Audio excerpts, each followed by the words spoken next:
All right, I'm really glad I get to talk to you, Trey, because we need to talk about the tight ends on Georgia's roster. I feel like two of the best in the country, okay? But let's start off with Brock Bowers, the obvious choice there. What makes him so special? I think just his ability to stretch the field. You know, he's a fast kid, great hands. You know, I got a chance to actually host him when I was a senior there 2 years ago.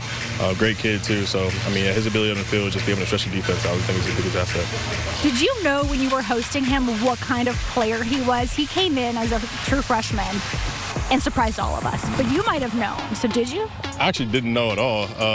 You know, Coach Hartley had kind of told me about him a bit.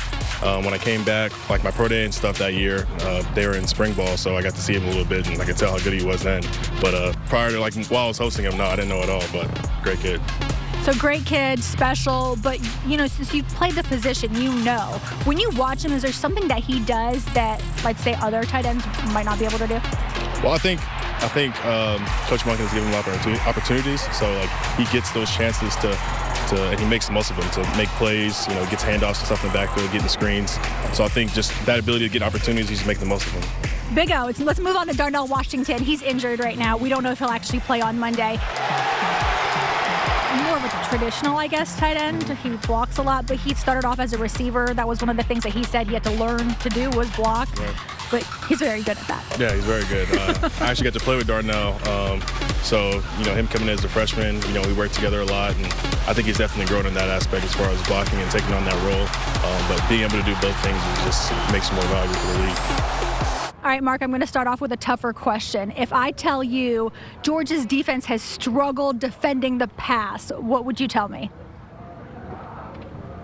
I see SoFi Stadium. So you don't see it at all? You know, as a defensive, you know, you're the last line of defense, so you're going to have some problems sometimes, but it's about the next game, you know. They finished out the game.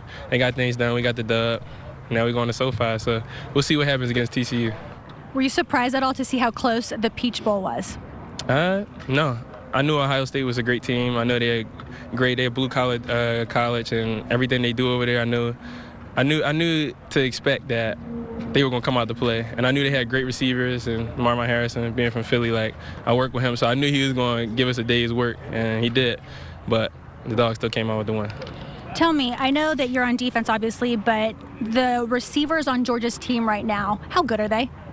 Amazing. Every one of them got a story. Like, I can't just say one because all of them, I put work in with almost all of them except for the new ones that just came in. But I know all of them put the same work in. They all run their routes hard, and they got some of the best DBs in the nation to go against. So you should expect the same thing Saturday in, Saturday out.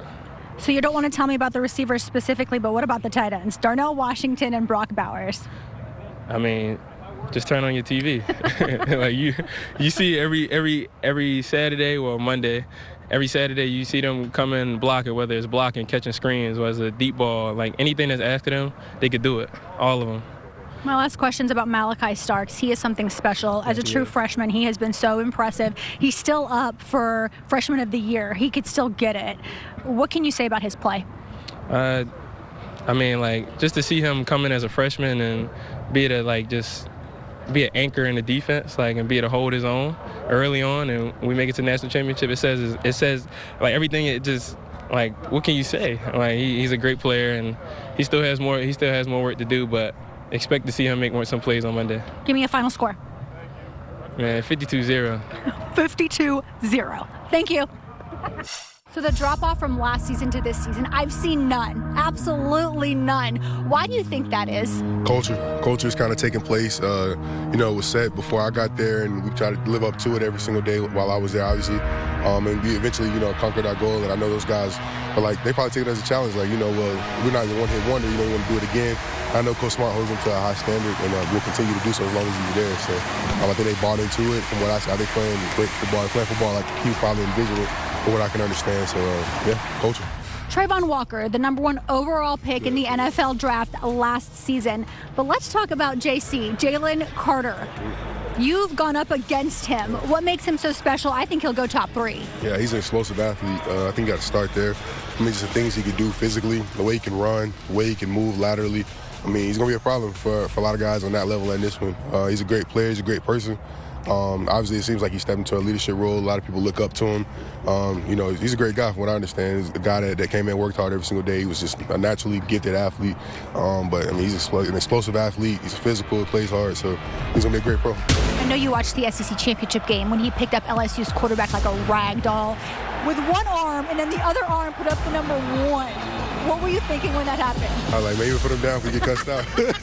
You better put him down if you get cussed out, man. I could just imagine Coach Smart, like, I could just imagine Coach Smart, you know, probably lose his mind, like, put him down, put him down. So that's what I was thinking in my house, like, put him down, don't get a penalty. So, yeah, but, you know, I mean, that's, you know, he's a competitor, you know, at nature. And so I get that's probably why he did it. He has fun playing the game of football, which is a thing that's special. You can't take that for granted nowadays. A lot of people just try to get through it, but he enjoys playing the game, and I think you can kind of see that in that moment. Were you nervous at all watching the Peach Bowl? Listen, that was so tight, too tight for comfort, but the Dawgs came back twice from 14 points under. That was impressive. Yeah, I mean, it was very impressive with that high-powered offense, the way they started. I mean, it kind of, you know, reminded me of Bryce Young last year in the SEC Championship. It was like they started hot.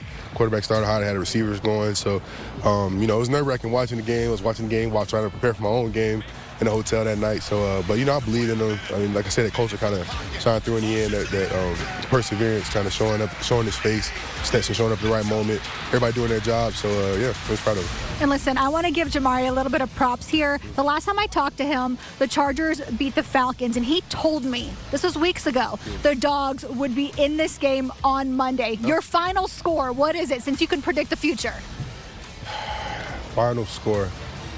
I say we run it up, man. I'm even going to act like I'm humble right now. I'm going to give it to my Dawgs. I'm going to say 49-14. 49-14. Run it up this weekend. Me and SoFi, we run it up. Back-to-back CFP champions for the first time in CFP era. Thank you. Thank you.